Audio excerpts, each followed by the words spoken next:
What happens when a billionaire insults a waitress in a language he thinks she can't understand, only for her to answer back fluently? You ever notice how a single comment, one tiny sentence, can flip the energy of an entire room? That's exactly what happened one warm Thursday afternoon inside a high-end restaurant in Scottsdale, Arizona. The place was polished from floor to ceiling, marble counters, polished wood tables, quiet background music meant to calm nerves, but still remind you that you're somewhere expensive.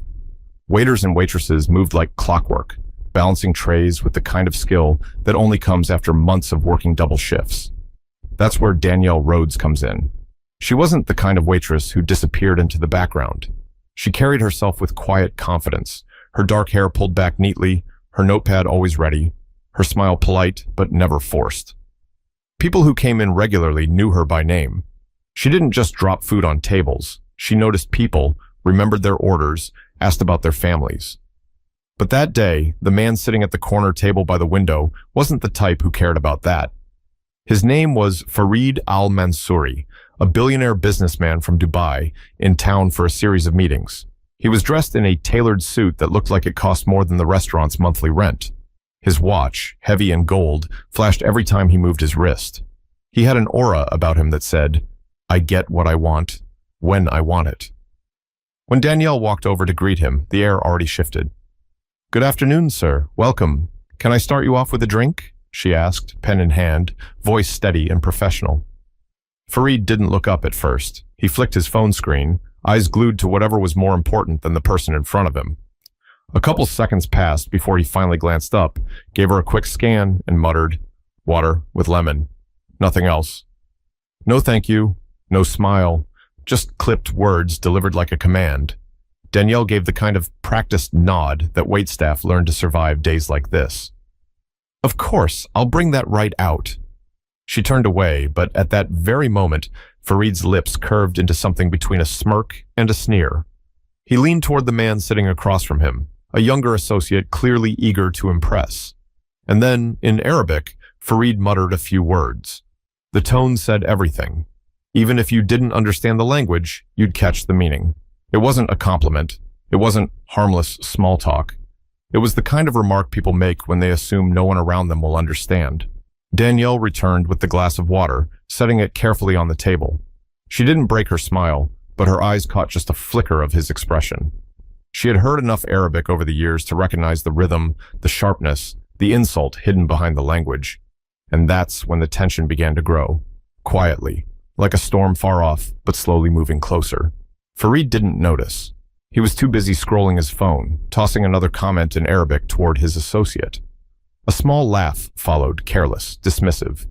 He thought he was in control of the room, the smartest man at the table. But the thing about arrogance is, it often blinds you to the truth staring right back at you. Because Danielle Rhodes wasn't just a waitress. She had a story of her own, one that would soon turn that entire restaurant silent. But before we get to that moment, let's sit at this table a little longer and watch how the smallest exchange starts to shift the ground beneath everyone. Danielle didn't flinch. Years of working in restaurants had trained her not to. You deal with customers who treat you like furniture, others who treat you like their personal therapist, and then people like this. People who wear money like armor and assume the world bends around them. She scribbled his order on her pad even though she already remembered it. A simple glass of water with lemon barked out like a demand.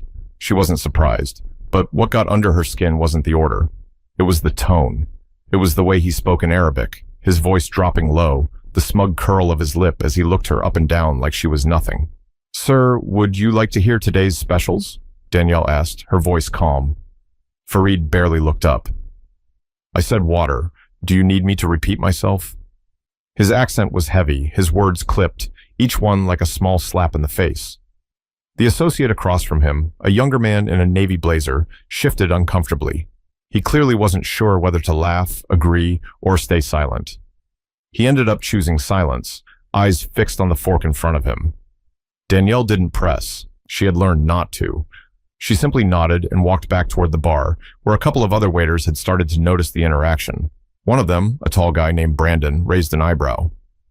"Everything good over there?" he asked, keeping his voice low. Danielle gave a little shrug. "Same as usual. Some people don't see you. Just the tray in your hand.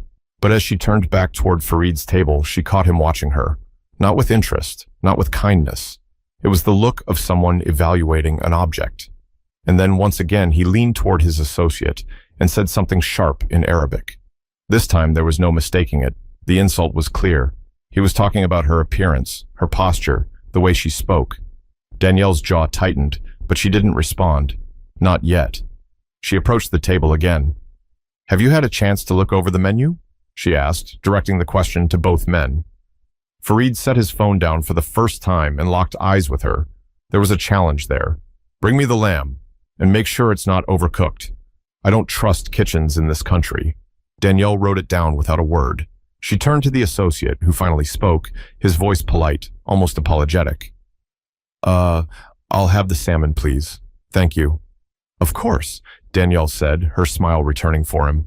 "Would you like rice or vegetables on the side?" "Vegetables, please," he replied, relief in his tone that someone had acknowledged him like a human being. She left the table, but Farid's laughter followed her, again in Arabic. A quick insult tossed like a dart, and again, Danielle caught it. The thing is, Farid didn't know her story.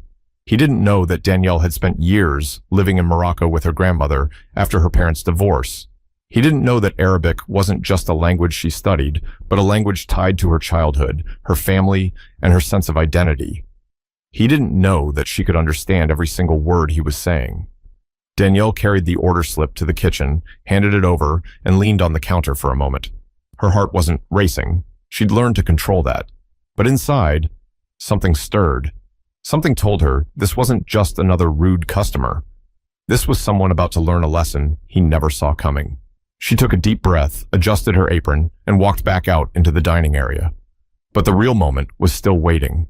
The moment when words meant to belittle her would suddenly lose their power, turning the entire room on its head.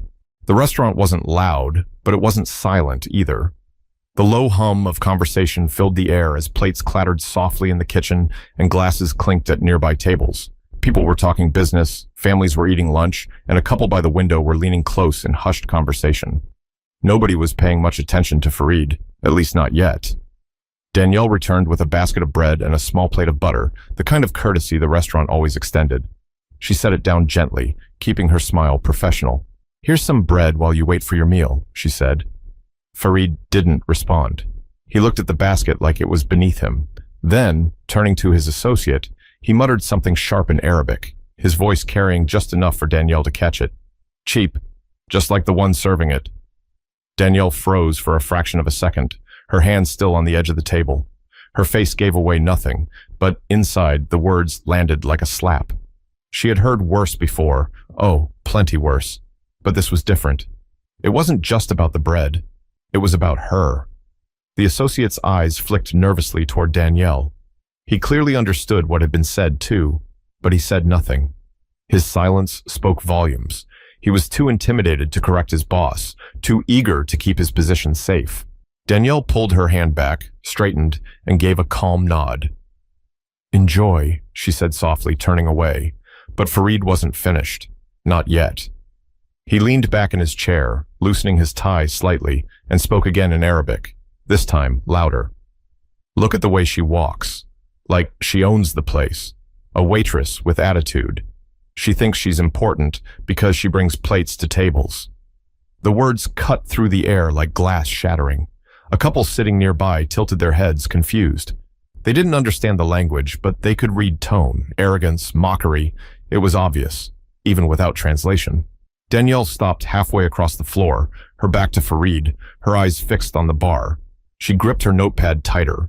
She wasn't just hearing words. She was hearing years of dismissal, years of people assuming she didn't belong, years of being underestimated. She closed her eyes briefly, steadying herself. When she turned back, her expression hadn't changed, still calm, still collected, but her mind was already preparing for the moment she would respond. Back at Farid's table, the associate shifted uncomfortably again. "Maybe we should keep it down," he whispered. Farid smirked. "Why? She doesn't understand a word." He gestured toward Danielle with a flick of his wrist, like he was waving off an insect. "People like her never do." It was the kind of line that, if spoken in English, would have drawn immediate glares, But in Arabic, Farid thought he was safe. He wasn't. Danielle approached the table again to refill his water. She set the pitcher down, lifted his glass, and began pouring slowly. Her eyes met his, steady, unblinking. Farid leaned forward, lips curling, and then, in Arabic, he said the one thing that would change everything. "She should be grateful we even let her work here. A woman like that belongs in the kitchen, not standing in front of me." The words weren't just rude, they were degrading, stripped of all basic respect. The associate dropped his gaze, embarrassed. A man at the next table glanced up, sensing tension. The restaurant seemed to quiet just a little, as if waiting.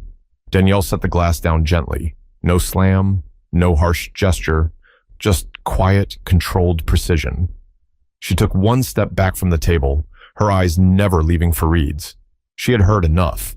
But what happened next wasn't anger, and it wasn't yelling. It was something far more powerful, something that would silence the entire room in seconds. The glass sat between them, condensation sliding down its side. Farid smirked, confident, leaning back in his chair as though he had just scored a private victory.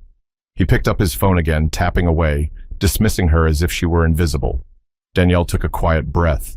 Her voice came low at first, almost gentle, but in perfect, fluid Arabic. "Would you like more bread, sir? Or are the insults filling enough for you?" The words cut clean through the space between them, crisp, precise, not a single syllable off. Farid's phone slipped in his hand, nearly clattering onto the table. His head snapped up, eyes wide, his confident mask cracking.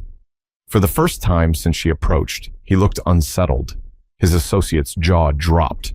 The man stammered, switching from English to Arabic, then back again as though he wasn't sure what language fit the moment. You speak Arabic?" Danielle's gaze stayed fixed on Farid. "Fluently," she replied, still in Arabic. Her tone wasn't raised, but it carried.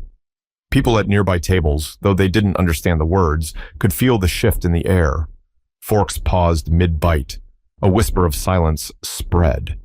Farid blinked, trying to regain his footing. He forced a laugh, sharp and brittle.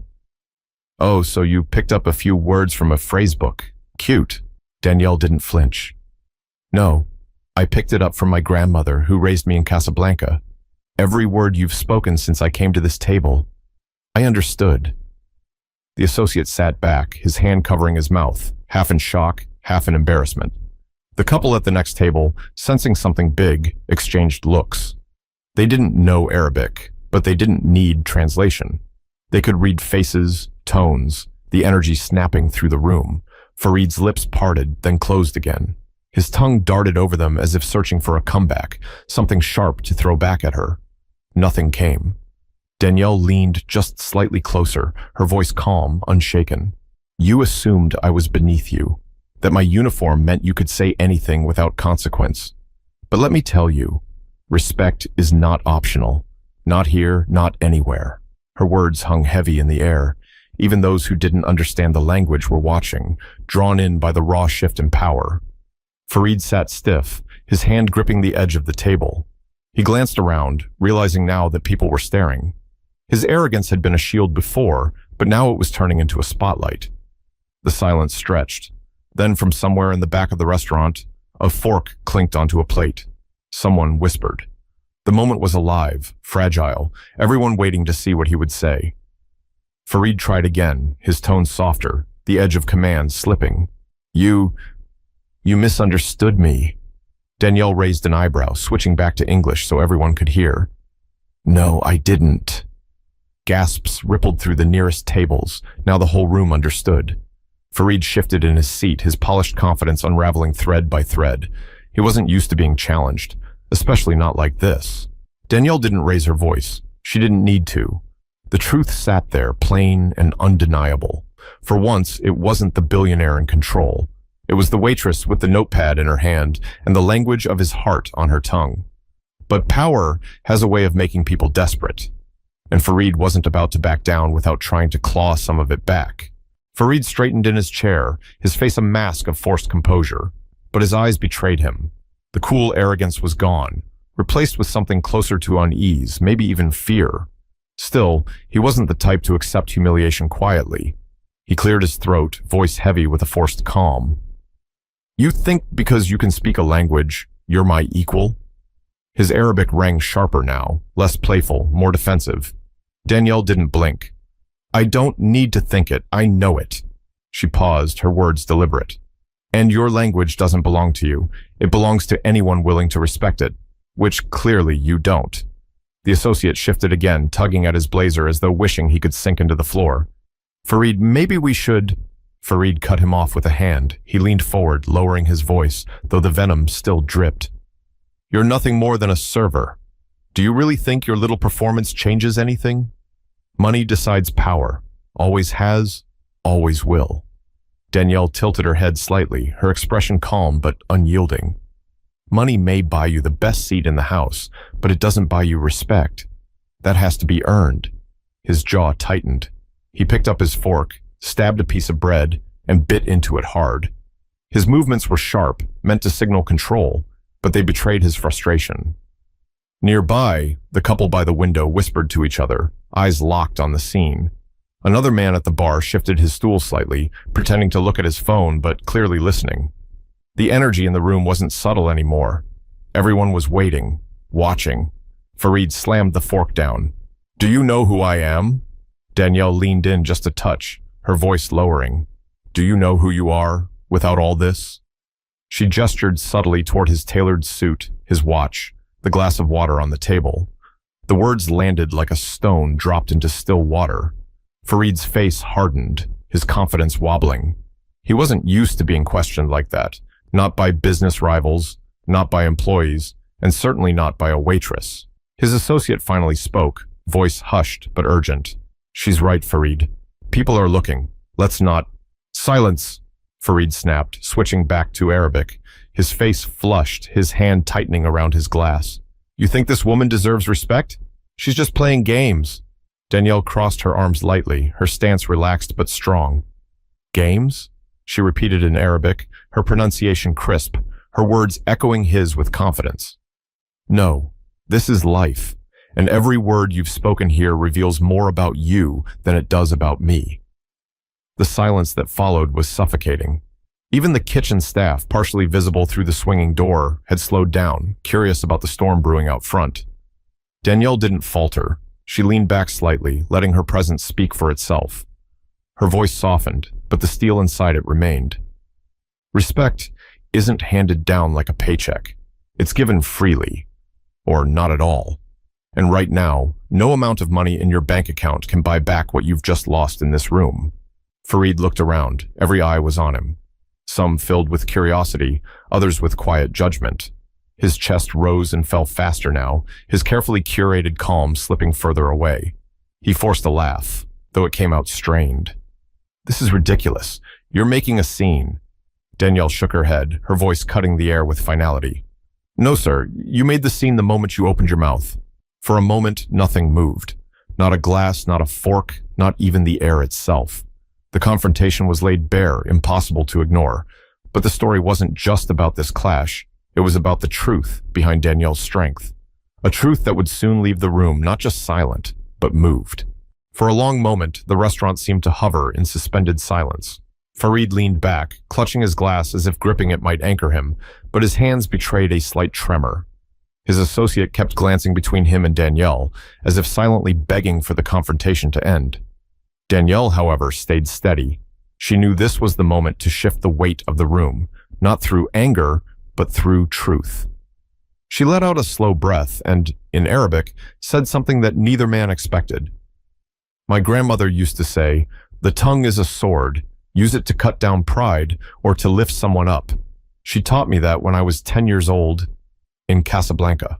Gasps rippled softly through the restaurant, even from those who didn't understand Arabic, simply because of her tone, quiet, assured, personal. Fareed frowned, his arrogance faltering. Casablanca? He echoed, disbelief lacing his voice. Danielle nodded, this time speaking in English so the entire room could follow. My father's job took us overseas when I was a child. My parents divorced, and I lived with my grandmother for years. She didn't speak English, so if I wanted to talk to her, if I wanted to really know her, I had to learn Arabic. She became my world. The language wasn't just something I studied. It was something I lived.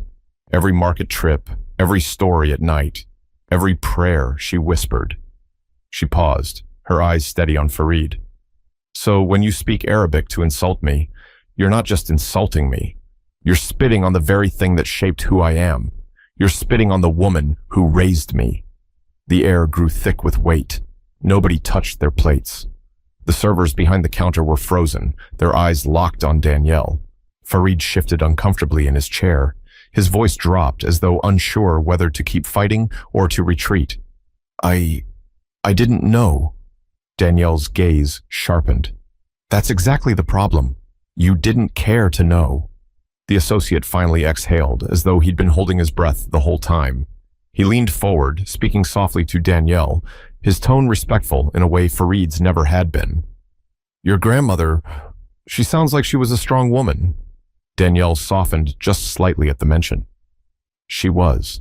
She taught me that dignity isn't about what you wear or how much money you have. It's about how you treat people who can do nothing for you. The words landed like a stone dropped into still water, sending ripples across every listener in the room. A woman at a nearby table dabbed her eyes with a napkin. The man sitting across from her shook his head slowly, whispering, "Wow." Farid swallowed hard. His bravado was collapsing. His fingers drummed nervously on the table, a habit of a man suddenly unmoored. He glanced around, noticing the stares, realizing he was no longer the admired figure at the corner table. He was the spectacle. Danielle didn't gloat. She didn't sneer. Her voice remained calm, her posture steady. You walk into places like this, expecting silence from those who serve you. But you forget, we have voices too. And today, I chose to use mine. Her words echoed through the space. Farid lowered his eyes briefly, the first crack of humility breaking through. The associate whispered something to him in Arabic, too quiet for others to catch, but Farid didn't answer. He sat rigid, lost in thought. The rest of the room, though, wasn't lost. They were hooked, leaning into Danielle's story, into the unexpected turn of a waitress, revealing a history that demanded respect. But even as Farid sat there, cornered by truth, the story wasn't over. The real turning point was about to arrive, when he'd be forced to decide how to respond in front of everyone watching. Farid's polished composure was cracking like glass under pressure. His fingers tapped restlessly against the rim of his water glass, his eyes darting toward the door, then back to Danielle, then to the people watching.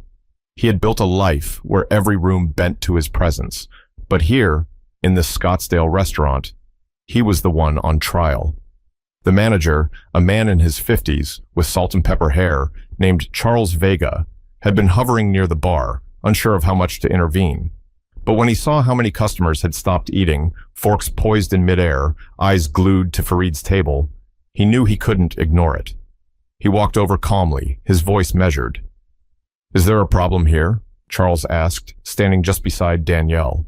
Farid straightened in his chair, seizing the chance to recover his footing. "Yes, this waitress decided to lecture me in the middle of my meal. I expect professionalism, not a—" Charles cut him off, his tone polite but firm. "I've been standing here long enough to know she handled herself more professionally than most would." The restaurant murmured with low approval, a few heads nodding. Farid's face flushed. He wasn't used to being contradicted. He looked back at Danielle, his words sharp. "You think you've embarrassed me, but all you've done is show your place. You're a server. I'm the client. That's how the world works." Danielle didn't move. Her voice was steady. "No, sir. That's how you think the world works." The quiet confidence in her tone stung sharper than any insult. People leaned closer, hanging on every word. Farid's associate finally spoke, his voice carrying more weight than before. "Farid, maybe it's time to stop. You're not winning this." That single sentence landed like a punch. For the first time all afternoon, Farid's authority slipped openly. His own companion had sided with the waitress. Farid's jaw tightened, but his shoulders slumped slightly. His gaze swept the room. Everywhere he looked, people were staring, judging. The billionaire who thought he owned every space he walked into had become the man everyone pitied, even disdained. Danielle broke the silence again, her voice softer now. "You asked me earlier if I thought I was your equal. The truth is, I don't need your permission to be. Everyone in this room knows the answer already." The words struck like lightning. A ripple of quiet affirmations rolled through the restaurant. A woman at the corner table whispered, "She's right." A man near the bar added under his breath, "About time someone said it." Fareed's shoulders sagged. He opened his mouth, but no words came. For the first time in memory, he was speechless, not because he had nothing to say, but because nothing he could say would repair what he'd broken. Charles, the manager, gave him a pointed look. "Sir, you're welcome to stay and finish your meal quietly, but if this continues, I'll have to ask you to leave." Fareed swallowed, nodding stiffly. His eyes lowered to the table, away from the stares that burned into him from every angle. He looked smaller now, not because of his suit or his title, but because he'd been stripped of the one thing he valued most: control. Danielle didn't gloat. She simply straightened her notepad, tucked her pen behind her ear, and said evenly, "Your lamb will be out shortly."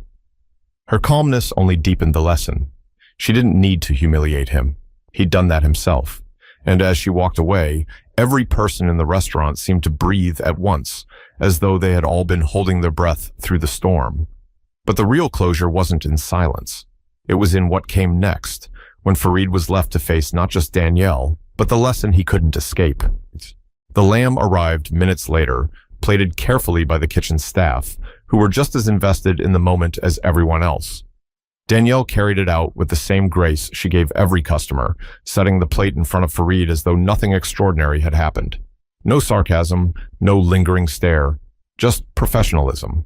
Fareed glanced up at her, but this time, his eyes didn't hold that same superiority. They flickered, uncertain, as though he wasn't sure what he was supposed to say, or if he deserved to say anything at all. His associate sat stiffly beside him, refusing to meet his gaze, too embarrassed by the spectacle. For a while, the only sounds at the table were the clinking of silverware and the scrape of knives against plates. The rest of the restaurant slowly resumed its rhythm, though the weight of what had just happened still lingered in the air. People glanced up from their meals now and then, stealing looks at Fareed, then back at Danielle, as if silently rooting for her. Halfway through the lamb, Fareed finally put his fork down. He cleared his throat. His voice was quieter now, stripped of arrogance. "You speak beautifully," he said in Arabic. Danielle tilted her head slightly, her eyes steady. "It's not the language that's beautiful. It's the respect you put behind it." His lips parted, then closed again.